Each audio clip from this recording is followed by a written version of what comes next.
करने वाला और हर सच्चाई के साथ डटे रहने के साहस के रूप में खड़े रहने वाला अडिग जवान के नाते से आपको पाता हूं, आपको बधाई देता हूं। इस नाते से भी होमगार्ड्स केवल ये वस्त्र के आधार पर अपनी पहचान बनाने वाला कोई दल या जवान नहीं है, ये राष्ट्र धर्म का भी प्रतीक है और ये आपदा और विपदा में भी अपनी डटकर भूमिका निभाने वाला भी समूह है। मैं आपको बधाई देना चाहता हूं। इस नाते से कुछ पंक्तियां हैं।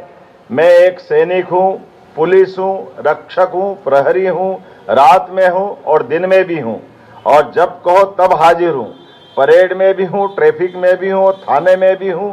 जहां जरूरत वहां मैं हूं, जहां कम वहां मैं हूं, क्योंकि मैं होमगार्ड्स हूं। मेरी अपनी ओर से इस 4 पंक्ति के साथ आपको ये आज होमगार्ड्स दिवस की बधाई देना चाहता हूं और खास करके जितने प्रकार से मैं अपने लंबे अलग अलग प्रकार के विद्यार्थी काल से सच में आपकी भूमिका को देख करके वाकई में आपको नमन करने की इच्छा होती है।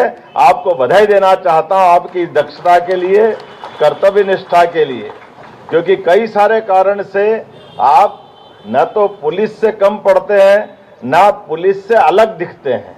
दोनों के साथ रह करके ये जो आपकी भूमिका है, सच में ये अलग भूमिका है। मैं आपको इस नाते से बधाई भी देता हूं और ये बात सही है कि मध्य प्रदेश में 2014 में एसडीआरएफ का गठन हुआ, तब होमगार्ड, नागरिक सुरक्षा, एसडीआरएफ तीनों ने मिलकर के एक त्रिशूल तैयार किया जिससे आपदा प्रबंधन में एक नई ऊंचाइयां हासिल हुई। अकेले पिछले वर्ष 5075 नागरिकों को जीवन दान देकर के आपने मानवता को सुरक्षित रखने का जो व्रत निभाया है, मैं आपको बधाई देना चाहता हूं, आपका अभिनंदन करता हूं। बाढ़ में आपने देवदूतों की भूमिका अदा की। बाढ़ में सैकड़ों लोगों को रेस्क्यू कर आपने मानवता का धर्म निभाया। मुझे गर्व है प्रदेश में 82,000 से अधिक नागरिक सुरक्षा वॉलंटियर्स पंजीकृत किए जा चुके हैं। 67,784 वॉलंटियर्स को विशेष आपदा प्रशिक्षण दिया जा चुका है, जिसको हम आपदा मित्र के नाते से भी जानते हैं। मुझे ये बताते हुए भी गर्व है कि भविष्य की आवश्यकताओं को देखते हुए इंदौर, नाला मंडल को एसडीआरएफ, होमगार्ड, सिविल डिफेंस आदि को आपदा प्रबंधन जैसे विशेष प्रशिक्षण भी दिया जा रहा है।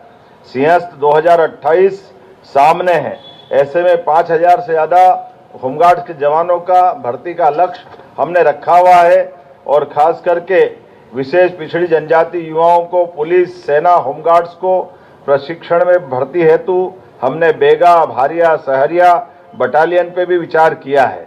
मुझे आज इस बात की प्रसन्नता है कि जब आपका ये स्थापना दिवस है तो खाली हाथ आकर के कैसे बात करता, तो कुछ निर्णय भी करके आया हूँ। मुझे इस बात की प्रसन्नता है जब मैं आपसे बात कर रहा हूँ तो मुख्यमंत्री अदम्य साहसिक कार्य हेतु पुरस्कार की भी मैं घोषणा करता हूँ। इस तरह से हमारे 10 रेस्क्यू टीमों को प्रति वर्ष 51,000 के पुरस्कार राज्य सरकार की ओर से दिए जाने की मैं घोषणा करता हूं। इसी मंच से 3 वर्ष में 2 माह के बाध्यकाल ऑफ को भी मैं समाप्त करने की घोषणा करता हूं।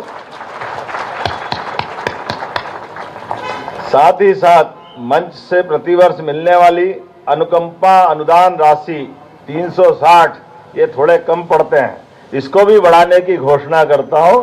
ये बढ़ाने की आवश्यकता है, इसलिए मैं इसको बढ़ाने की घोषणा करता हूं।